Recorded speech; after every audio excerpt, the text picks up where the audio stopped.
Allez, bien le bonjour à tous, très heureux de vous retrouver pour cette nouvelle saison du Made in Cholet. Nous sommes dans un lieu assez atypique, j'oserais dire, Bibovino, qui va bientôt changer de nom, et avec son gérant, Pascal. Bonjour à toi. Bonjour Kev. Comment vas-tu? Très bien, écoute, on est samedi, en principe ça fait partie des belles journées de la semaine, donc ça devrait bien se passer. Bon, qu'est-ce qu'on fait avant de lancer cette magnifique émission? Eh bien comme à chaque fois, on lance le générique je crois. Absolument, c'est parti.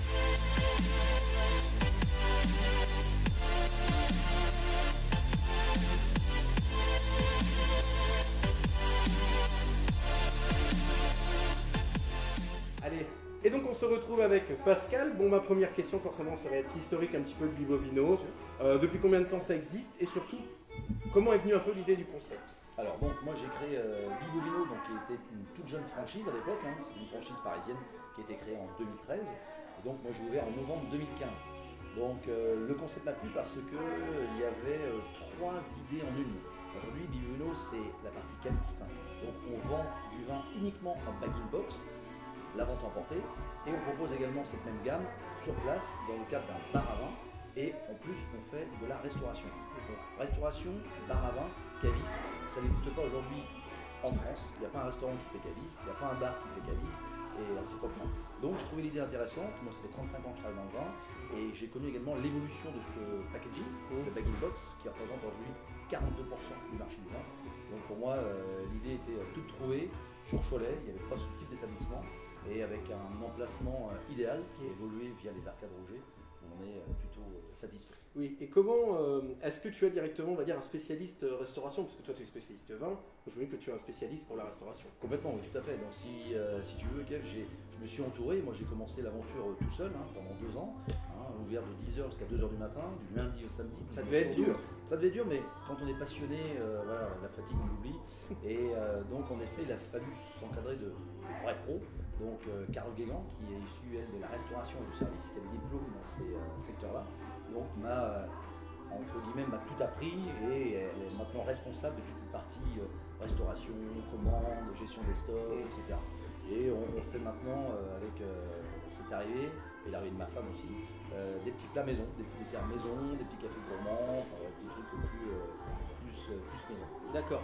Ma question c'est pourquoi changer de nom, c'est faire évoluer le concept, sortir un peu de la franchise, ouais, voilà. Développer ta propre franchise sans doute. Exactement, ouais. Donc j'ai déposé, c'est pour ça qu'on est beaucoup interrogé avec le fameux point d'interrogation, parce que là j'ai carrément, auprès d'un avocat, déposé une vraie marque qui m'appartiendra. Donc il y a un délai pendant 2 à 3 mois, donc la marque ne soit pas copiée, passer ce délai-là, donc on sera propriétaire de la marque. Donc encore un petit peu de patience, ça ne devrait pas tarder.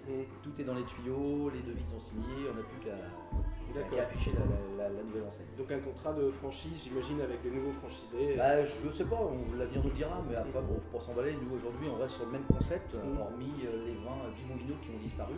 Si vous voulez, j'ai quitté la franchise parce que l'offre Bibovino ne correspondait plus aux attentes de mes clients.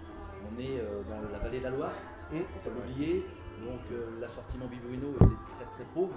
Donc moi j'ai commencé à me rentrer, parce que j'ai une autre société à côté qui s'appelle Vin et Passion, donc j'ai commencé à rentrer mes propres vins dans Bivovino. Et puis là c'est parti comme ça, puis on a développé l'assortiment, ce qui n'a pas plu bien sûr à la franchise Bivovino. Donc on était un petit peu en conflit, mais bon, on se quitte bons amis, avec une bonne poignée de main, et puis voilà, c'est ce qu'on dit. Vers la main, si, voilà. Absolument. Et l'aventure va continuer de plus belle, mais le concept en tout cas reste le même. Mais le but, voilà, c'est de faire venir de nouveaux adhérents, de nouvelles personnes sur un concept comme ça, peut-être dans d'autres communes qui ne connaissent pas ça, parce que comme tu dis, il n'y a pas beaucoup de... Voilà, de 3 ans, ouais, complètement. Et c'est pour ça que le dépôt de marque, pour moi, était très très très important. Il le fallait. Obligatoirement. Ouais, donc voilà, le futur c'est ça, c'est la nouvelle enseigne. Tout à fait. Peut-être développer aussi peut-être de nouveaux produits, de nouvelles gammes, de nouvelles choses. Ouais, donc là on va mettre en place vraiment, parce que là je suis autonome maintenant, on va mettre en place une vraie politique commerciale. Donc avec des vins du mois. Vous voyez, par exemple, au mois de septembre, on a 3 vins du Luberon, rouge, blanc, rosé. Et chaque mois, on mettra des vins comme ça en avant, avec des promos, etc. Oui, comme octobre le Beaujolais. Voilà, novembre. Novembre le Troisième Beaujolais. novembre. Ah là là là là. Tous les ans. Je suis pas bon pour au vin encore. Et ce qui va changer également, c'est qu'aujourd'hui, il y a l'évolution, on a grandi, mais évidemment, donc l'évolution du personnel également. a été modifié. Là, on est maintenant 8 personnes. D'accord. Et avec de nouvelles têtes, de nouveaux petits jeunes qui ont bien la pêche, donc c'est sympa. Et peut-être un nouveau magasin sur Cholet aussi, sans doute. Et sur Cholet, bon, pour l'instant, c'est pointu. Moi, j'ai 50 ans. Donc, c'est jeune encore. Oui, mais je suis très freiné en fait par mon épouse. Qui est plus jeune, on a des enfants en bas âge, donc mais bon, après il y a la relève, ma fille travaille également ici, Thibaut qui lui est mon binôme on va dire, donc qui me ressemble complètement, donc peut-être des projets avec eux sur dans un avenir proche, sur notre région. Oui, mais je pense que la relève est assurée via ces personnes-là. Et puis cultiver l'esprit d'équipe surtout. Complètement. Vous savez, moi je ne me prends pas pour un patron. Quoi. Moi je suis capitaine d'équipe, on joue. Le leader quoi. On joue un match et on a le même langage. Tu sais, mon leitmotiv c'est soyez sérieux, passionné, mais sans vous prendre au sérieux. Et la mayonnaise fonctionne bien puisque voilà, on a vraiment une ambiance conviviale, on se voit même en dehors du travail. Donc c'est très dodant. Alors moi je veux vraiment faire partager ma passion et l'amour du vin.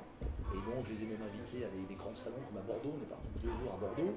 On a bien profité tous ensemble de ces moments-là qui sont super agréables. Qui nous permettent en plus de progresser dans la dégustation. Ce qu'il ne faut pas oublier, c'est que moi j'ai ouvert un bar à vin parce que je suis professionnel du vin. Ça fait 35 ans que je travaille dans le vin. Donc c'est pour ça que ça fonctionne, je sais plus là je parle. Mais aujourd'hui, quelqu'un qui aime le vin ne connaît forcément pas le vin. Et notre crédibilité, elle est là. Donc Thibaut, il s'est formé, moi j'ai formé toute l'équipe sur des dégustations. Tout nouvel échantillon, on le déguste tous ensemble. Avec des fiches organoleptiques qui précisent l'assemblage, les cépages, etc. Et on travaille dessus et on a un discours beaucoup plus crédible et professionnel. Alors, une question forcément que je n'avais pas forcément préparée, mais j'y pense parce qu'on est quand même dans le centre-ville de Cholet. Je pense qu'on en a déjà posé cette question à quelques invités aussi ailleurs. Le centre-ville de Cholet, tu le vois comment dans quelques années? Alors, dans quelques années, moi je le vois performant.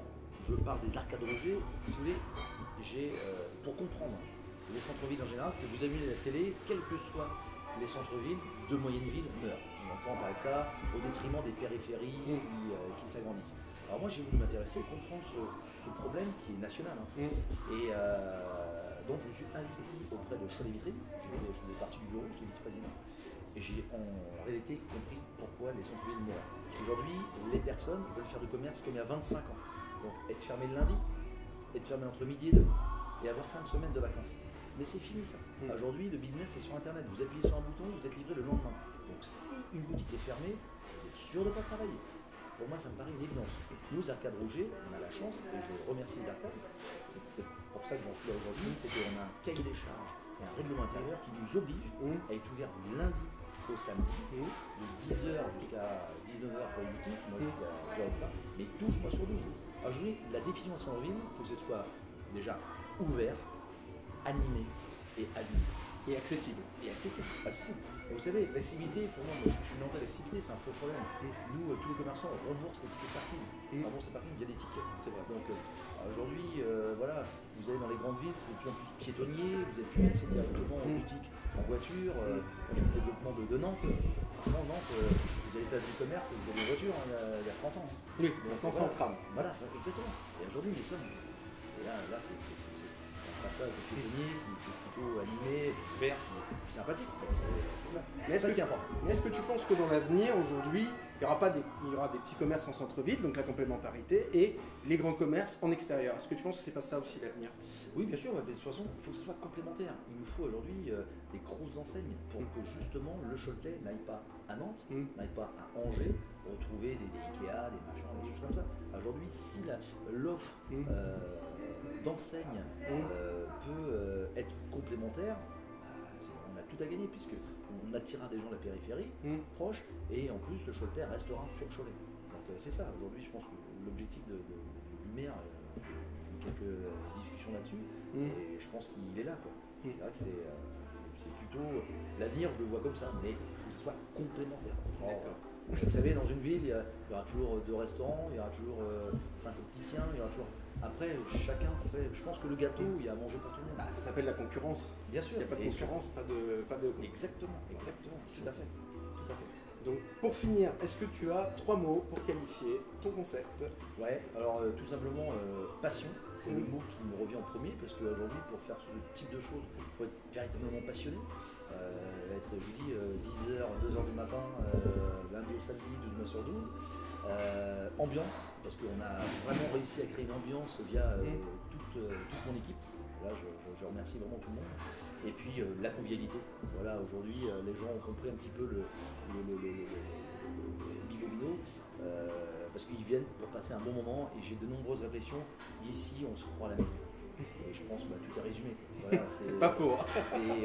Voilà, et ça, c'est vraiment super. Et un petit indice pour le nom de la nouvelle enseigne. Donc, ouais, très bien, je peux vous en donner un. Sans tout dévoiler, il y aura le mot bib dedans. C'est obligé, ça, il le faut. Voilà. Il le faut. Ben écoute, merci Pascal, on va rappeler les réseaux sociaux pour te suivre, pas uniquement. Bon, l'adresse c'est aux Arcades Rogier, ça on le sait. Voilà. On a compris, au niveau presque. C'est le Carré d'Étoile, je crois, ici. Non, c'est rue du Petit Conseil. Rue du Petit Conseil, oui, c'est vrai. Voilà. Carré d'Étoile, c'est un petit peu plus loin. Pas mal, rue du Petit Conseil pour un caviste, vous voyez, avec le nom déjà, Conseil, en vin, c'est bien vu. Ça me plaisait. C'est très marketing, c'est bien vu. Et les réseaux sociaux, donc il y a Facebook, Insta.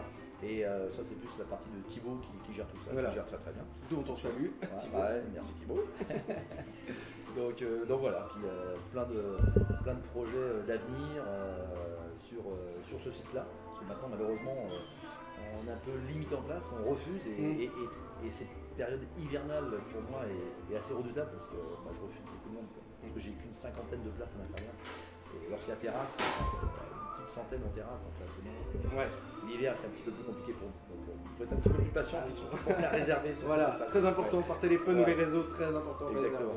Ben, rendez-vous à Bibo Vino, pour ceux qui nous regardent bien sûr. Merci à toi Pascal. Merci, avec plaisir. Et puis on se retrouve le mois prochain pour un nouveau Made in Cholet. Et puis maintenant, c'est à mon tour de vous payer un verre. Ah ben très bien, allez c'est parti, un verre.